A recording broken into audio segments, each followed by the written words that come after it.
Merci beaucoup. Merci beaucoup, professeur Chen, pour la présentation. Alors, je vais partager mon PowerPoint. Hop là. Voilà. Est-ce que vous voyez mon PowerPoint? C'est bon? C'est bon? Je peux commencer? Très bien. Alors, aujourd'hui, je vais vous présenter rapidement le test de mandarin comme une langue étrangère, donc le Test of Chinese as a Foreign Language, TOCFL ou TOEFL. Je sais qu'il y a plusieurs façons de le présenter. Donc, si vous avez des questions pendant le test, n'hésitez pas à me poser des questions et je peux soit répondre au fil de l'eau de la présentation à vos questions, ou sinon, à la fin de la présentation, vous pouvez aussi me poser toutes vos questions. Alors, je vais faire d'abord une petite introduction et me présenter. Donc, je m'appelle Amaury Ramier. Pour moi, le TOEFL, c'était l'année dernière, ma première expérience du TOEFL, étant donné que j'ai passé le 18 et le 19 mai 2024 le TOEFL à Taipei. Alors, c'était sur 2 campus, parce que j'ai passé la production orale sur un campus différent. Donc, il y a le campus de l'Université de l'éducation de Taipei nationale et l'Université de Taïwan, qui sont toutes les deux à Taipei. C'était un examen dit CAT, donc Computerized Adaptive Testing. En français, c'est le test adaptatif informatisé, et j'y reviendrai un peu plus tard, parce que c'est vraiment un aspect important, je trouve, du TOEFL à bien prendre en compte. Donc, j'ai reçu les résultats début juin, et donc j'ai eu un niveau B2 sur la compréhension orale et la compréhension écrite. Et sur la production orale, en fait, où j'ai présenté un niveau A2, je vais le détailler pourquoi. Donc, j'ai obtenu le niveau A2 comme je souhaitais avoir. Donc, peut-être très brièvement, pourquoi est-ce que j'ai décidé de passer le TOEFL? C'est qu'en fait, j'habite à Taïwan depuis 2018 et j'ai candidaté pour un programme pour être doctorant dans une université taïwanaise. Et généralement, les universités taïwanaises, pour les programmes qui sont enseignés en chinois, demandent à avoir une preuve du niveau de langue. La preuve du niveau de langue, c'était le TOEFL. Donc, en fait, c'est assez peut-être quelque chose d'un peu différent par rapport à la France, c'est qu'en fait, la preuve qu'ils m'ont demandé pour de niveau de langue, c'est une preuve A2, de niveau de langue A2. Donc, je sais qu'en France, c'est B1 ou B2. Donc, j'étais assez surpris de voir que en fait, le minimum requis était pas forcément celui qui aurait pu être en France. Pour moi, c'était aussi un défi personnel, tout simplement parce que j'ai commencé à apprendre le chinois à partir du lycée. J'en ai fait à l'université, j'en ai fait à Taïwan, j'en ai fait en Chine, mais j'avais jamais encore passé de tests qui permettaient de me situer un peu sur à savoir quel niveau j'avais. Je me débrouille, ça c'est pas le souci, mais j'avais jamais eu ce test formel-là. Et étant donné que je travaille aussi dans une université en tant qu'enseignant de français, pour moi, c'était une expérience assez intéressante d'un point de vue professionnel, parce que j'ai pu comparer un peu le système du TOEFL et le système du DELF que les étudiants étrangers doivent avoir pour venir étudier en France.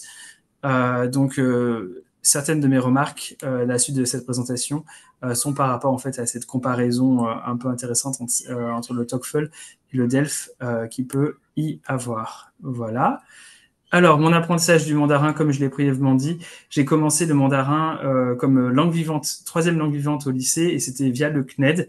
Donc, j'étais tout seul le week-end devant mes livres et à enregistrer des cassettes et à renvoyer les cassettes à l'époque au Centre national d'enseignement à distance. Et après, à l'université, donc j'ai rejoint Sciences Po Lyon, où ils ont des filières régionales, et donc en intégrant la filière régionale Asie de l'Est, j'ai pu reprendre le chinois en 2e langue vivante. À Taïwan, j'ai fait un échange universitaire de 2 semestres à l'Université nationale Sun Yat-sen qui est à Kaohsiung. Je vis à Taïwan depuis 2018 maintenant. Et j'ai aussi vécu en Chine continentale pendant 5 ans à Pékin. C'est en fait, et j'ai aussi un peu appris à l'université lorsque j'étais en Chine, donc à Pékin et puis également dans le Jiangsu. Donc, en fait, mon expérience d'apprentissage du mandarin, c'est un apprentissage académique comme une langue vivante et ça n'a jamais été ça a jamais été ma spécialité. J'ai jamais été dans une licence appliquée de langue comme à l'INALCO ou les licences de langue vivante. Donc, c'était toujours ma deuxième langue. Et en même temps, c'est beaucoup de temps de présence sur place. À Pékin et à Taipei, mais le temps de présence sur place, il peut pas être forcément comptabilisé comme un temps d'apprentissage. Donc ça c'est quelque chose. C'est aussi pour ça que je voulais passer le test parce que je savais pas forcément où me situer par rapport à mon niveau de chinois. Donc ça c'était assez important pour moi. Voilà. Alors première partie, comment est-ce que j'ai préparé le TOEFL? Donc comme je l'ai dit en fait, mon objectif c'était d'avoir une validation de mon niveau de mandarin pour pouvoir candidater au programme doctoral. Donc ça, il n'y a pas eu de souci. Après, j'imagine que vous êtes principalement encore étudiant en France. Moi, les contraintes que j'avais, c'était des contraintes professionnelles et personnelles. C'est-à-dire que je n'avais pas forcément beaucoup de temps à pouvoir consacrer à l'apprentissage et à la révision du mandarin de manière scolaire. J'avais mes cours à donner d'un côté, j'avais ma famille à m'occuper de l'autre. Donc le défi pour moi, c'était de trouver le temps au calme nécessaire pour pouvoir vraiment reprendre d'une manière scolaire l'apprentissage du chinois. Je pense qu'un un des grands objectifs que j'avais avant le TOEFL, c'était de me familiariser avec le test. J'avais pas forcément trop d'appréhension sur mon niveau de chinois, étant donné que je vis à Taïwan quand même depuis longtemps. Mais je sais que, étant donné que je prépare mes élèves au DELF, je sais que parfois un test de langue, c'est pas forcément le niveau de langue réel qu'on a et qu'il faut vraiment savoir en fait comment fonctionne le test pour pouvoir avoir une bonne note au test aussi. C'est pour ça en fait que j'ai pris des cours en particulier avec une professeure du Mandarin Training Center de NTNU, donc l'université Sheda à Taipei. Donc c'était je pense 10 heures de cours au total où on a bachoté et elle m'a bien expliqué comment fonctionnait le test que je souhaitais présenter. Voilà. Alors, je continue. Et donc, j'ai aussi acheté, en plus de ce test, des manuels de préparation qui étaient en fait dans la librairie qui était en face de Sheda pour pouvoir moi-même en fait faire des annales. Voilà. Est-ce que vous avez des questions? Je continue? Très bien. Je continue. Pour le test, en fait, brièvement, donc le test du TOEFL, c'est un test pour évaluer le niveau de mandarin langue étrangère, donc avec la compréhension orale, la compréhension écrite, la production orale et la production écrite pour les locuteurs non natifs. Et ce qui est intéressant au TOEFL, c'est qu'en fait, il essaie de créer des équivalences avec les systèmes d'évaluation de langue, notamment le CECRL, le cadre européen commun de référence pour les langues. Notamment, c'est avec ce CECRL qu'on évalue le français langue étrangère. Le TOEFL est proposé en caractère traditionnel ou en caractère simplifié. Alors, à Taïwan, étant donné que j'ai passé le TOEFL à Taïwan, c'est seulement en caractère traditionnel, mais je crois que s'il est passé à l'étranger, on peut également le présenter en caractère simplifié. Et il existe sous sa forme actuelle depuis 2010, et je pense que j'avais passé à l'époque quand j'étais étudiant en 2008 peut-être la version antérieure du TOEFL. Voilà. Alors, pour le niveau de test, comme vous pouvez voir, en fait, le niveau A1, A2, B1, B2, C1, C2, ça, c'est des niveaux du CEC, du cadre européen de référence. Et en fait, à Taïwan, en fait, il a été un peu divisé de manière différente. En anglais, c'est band A, band B et band C. Donc, band A, ça correspond au niveau A du CECR. Et après,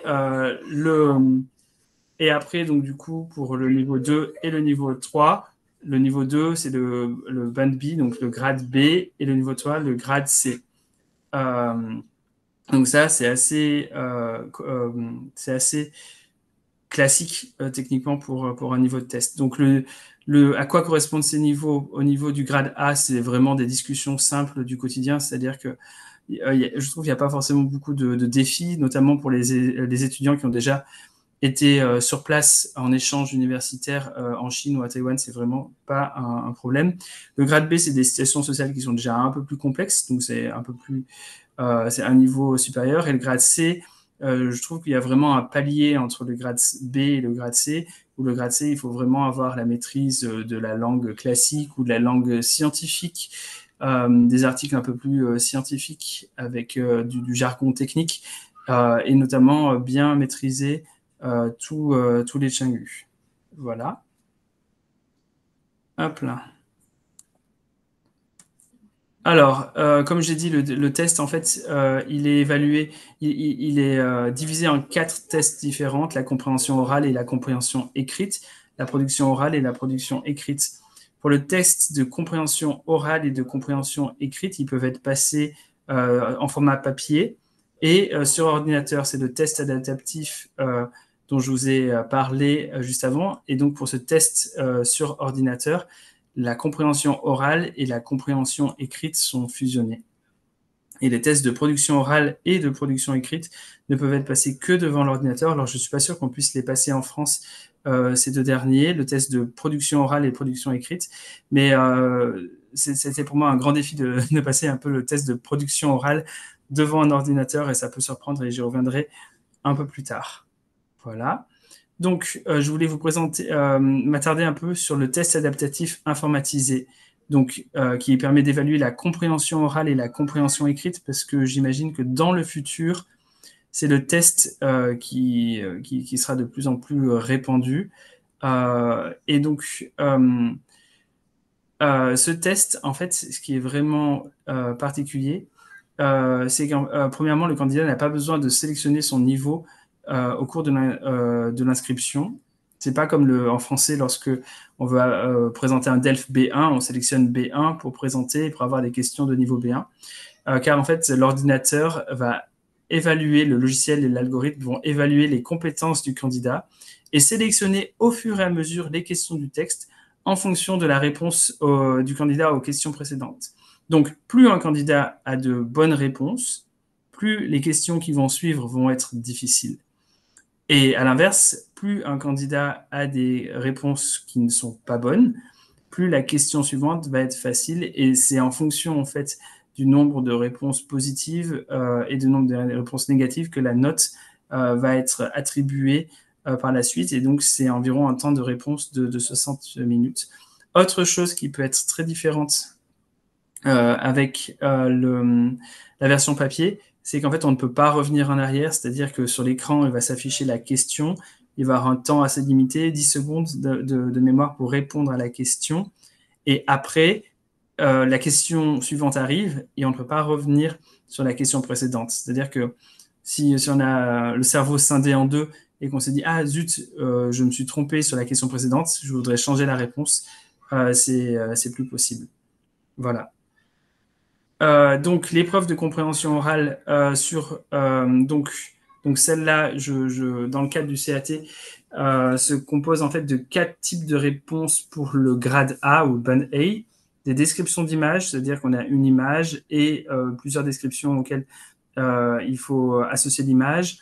Des des questions de compréhension de type question-réponse, donc c'est un QCM en image. Des compréhensions de dialogue avec un QCM en image ou un QCM en texte. Donc ça, c'est pour le grade A. Et pour le grade B et le grade C, il y a des QCM en texte sur des dialogues et des monologues pour la compréhension orale. Alors voilà, par exemple, une épreuve de compréhension orale ça, c'est le grade A, donc le niveau A1, A2. Il y a une question, une image, et il faut choisir en fonction de l'image la bonne réponse. Donc, par exemple, je pense que là en dessous, il va y avoir un texte avec Shashank Shankar. Les étudiants sont en cours, quelque chose d'assez classique. Pour les types de QCM images, une question et 3 images en dessous. Donc, en fait, là, on voit que le lieu est différent. Ici, ce sont 2 personnes qui sont au travail avec un ordinateur et une sorte de tableau avec un graphique. Ici, c'est un restaurant, clairement, avec la table, ronde et le petit pot de fleurs avec on imagine que c'est les employés du restaurant. Et ici, c'est dans un centre commercial pour acheter des vêtements. Donc, ces images sont vraiment très typiques. Donc, c'est bien de se familiariser avec un peu avant.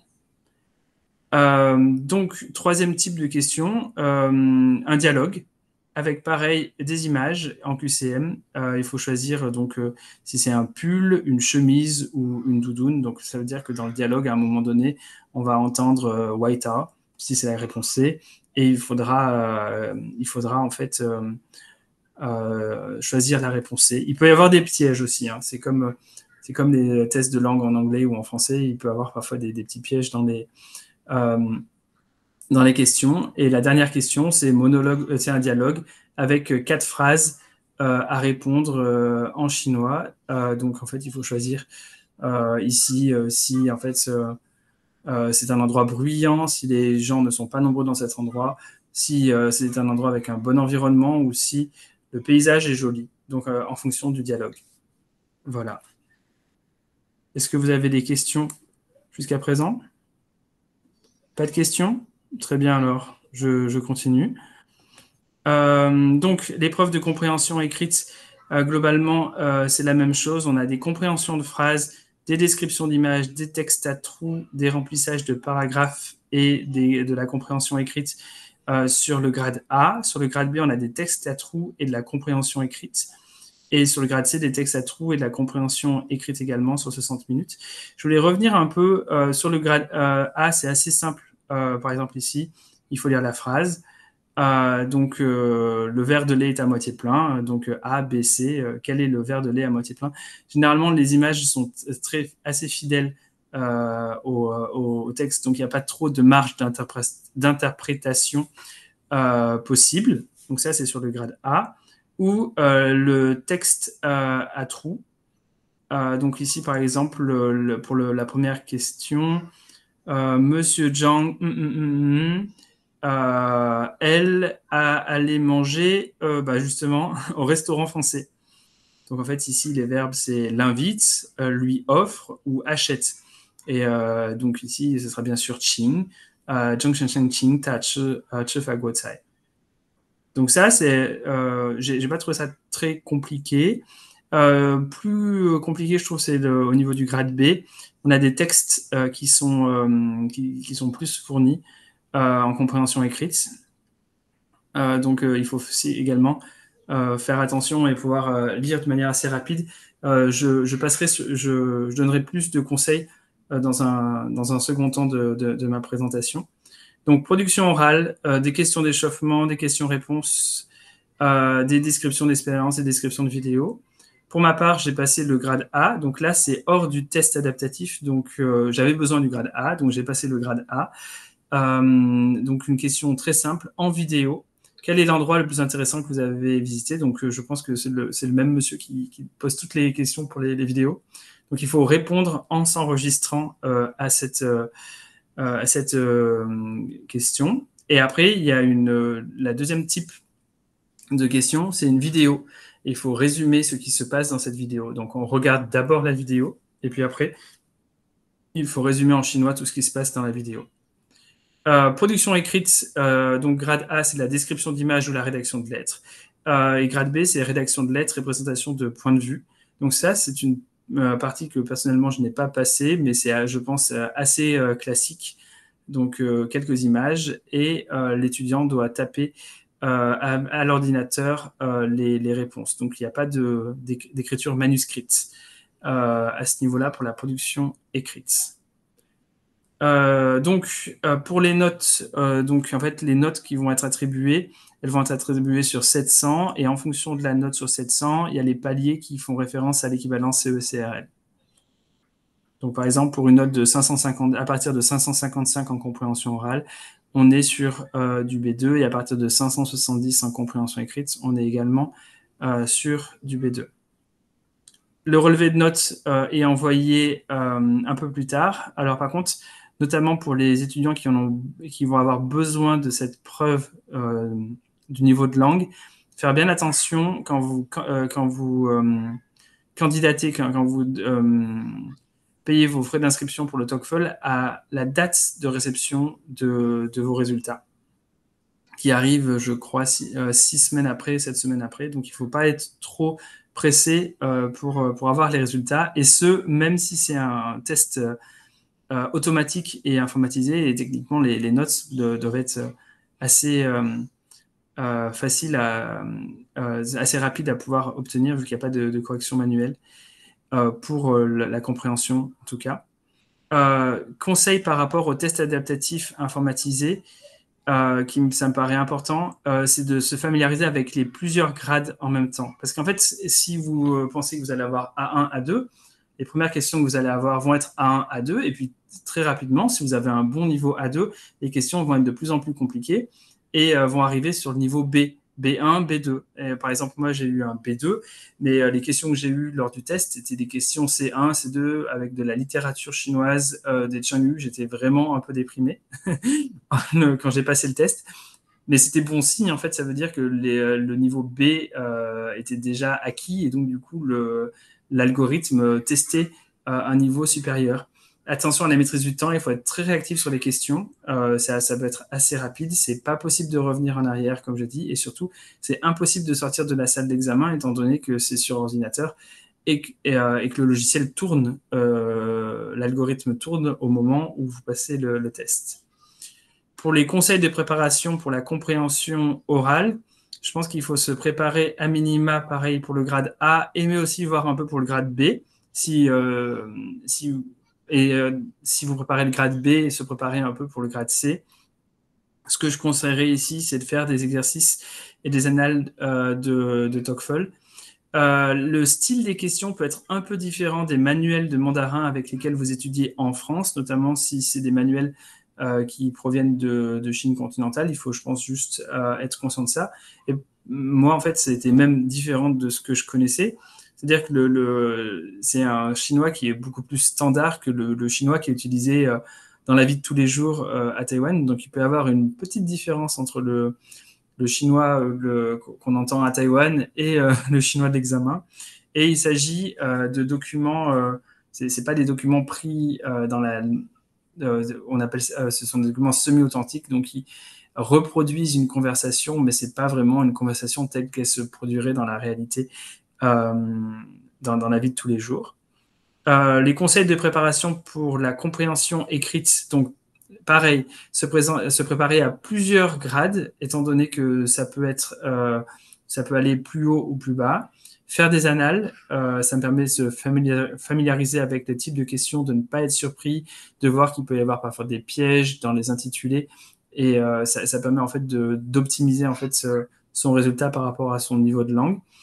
Le question du grade A, c'est assez simple à partir du moment où on a vécu déjà sur place à Taïwan ou en Chine. Par contre, les questions du grade B, il faut être stratégique et pouvoir lire en diagonale parce que parfois les intitulés peuvent être assez longs. Je ne sais pas si vous voyez ici, par exemple.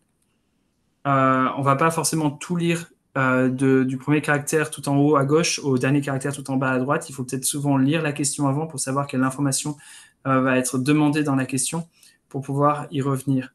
Pour les textes à trous, j'ai trouvé qu'il y avait une difficulté particulière. Le QCM donne parfois le choix de mots qui vont être très, très, très, très proches. Et on va peut-être savoir à peu près ce que ça veut dire quand on entend. Ça ne va pas poser un problème à la compréhension dans la vie de tous les jours. Mais là, il faut choisir le mot exact. Par exemple, je l'ai mis comme ça quand j'ai préparé. Ça peut être Zhen Wei, Zhen Ke, Zhen Zheng ou Zhen Shi. Et alors, Zhen, c'est juste penser que... comment dire Zhen, c'est juste faire face à quelque... Enfin, Zhen Wei, ici, c'est penser. Zhen Ke, c'est admettre. Zhen Zheng, c'est authentifier. Et Zhen Shi, c'est connaître. Et donc, en fait, ça peut être assez difficile parce qu'on peut avoir le sens global sans avoir le sens précis des mots. Et dans le QCM, c'est bien le sens précis des mots. C'est plus un exercice de traduction qu'un exercice de compréhension parfois. Les conseils de préparation pour la production orale. Donc pareil, je ne sais pas si vous allez le passer, mais comme le test est sur ordinateur et tous les candidats sont dans la même salle, tous les candidats vont commencer à répondre en même temps. Donc au début, c'est C'est un peu surprenant, il ne faut pas être surpris parce qu'il y a un peu une sorte de brouhaha, même s'il y a des casques insonorisés. Et il n'y a pas d'interaction avec l'examinateur. C'est-à-dire que la question est posée via une vidéo qui est préalablement enregistrée. C'est-à-dire qu'il n'y a pas de possibilité d'avoir une deuxième fois d'écouter la question ou de se fier un peu au visage de l'examinateur pour savoir si on a bien compris, si on va dans le bon sens dans la réponse de la question. Donc, en fait, ça peut être utile de s'enregistrer avant et de s'écouter tout simplement pour être capable de dire, voilà, je suis capable de parler 2 minutes, 3 minutes sans interruption, sans et des temps de réflexion comme ça au milieu de la réponse, pour vérifier si la diction est correcte, c'est intelligible. Surtout, il faut se souvenir que le test de chinois, ça cherche à évaluer votre niveau de langue. Et par exemple, si c'est des questions qui sont par rapport à votre vie personnelle, par exemple, on va vous demander une expérience de vie particulièrement enrichissante, il ne faut pas forcément chercher de l'exhaustivité, il faut juste chercher de l'efficacité dans la réponse. Donc on peut mentir à un test de langue, c'est pas le souci. Enfin, je vais terminer avec quelques conseils pour apprendre le chinois. Alors j'imagine que vous êtes en France. Regardez des films, des séries sur Netflix avec les sous-titres. J'imagine que vous avez tous ce genre toutes et tous ce genre de conseils. Il y a pas mal de films sur Netflix qui sont taïwanais. Il y a même des séries, notamment Sekalu. Je trouve que c'était une série qui était historique, qui se passe dans le sud de Taïwan, qui était très intéressante.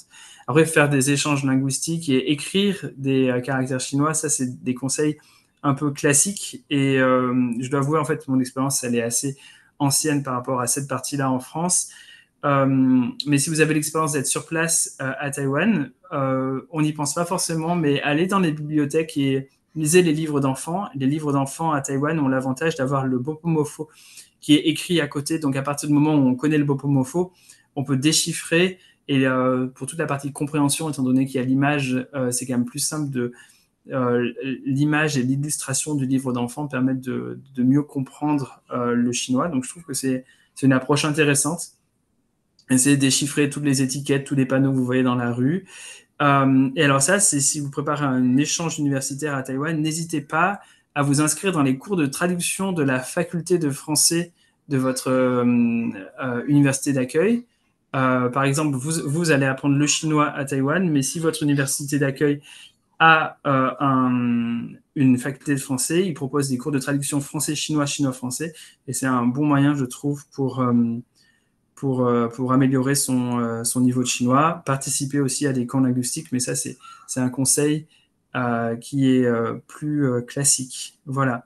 Donc, merci pour votre attention.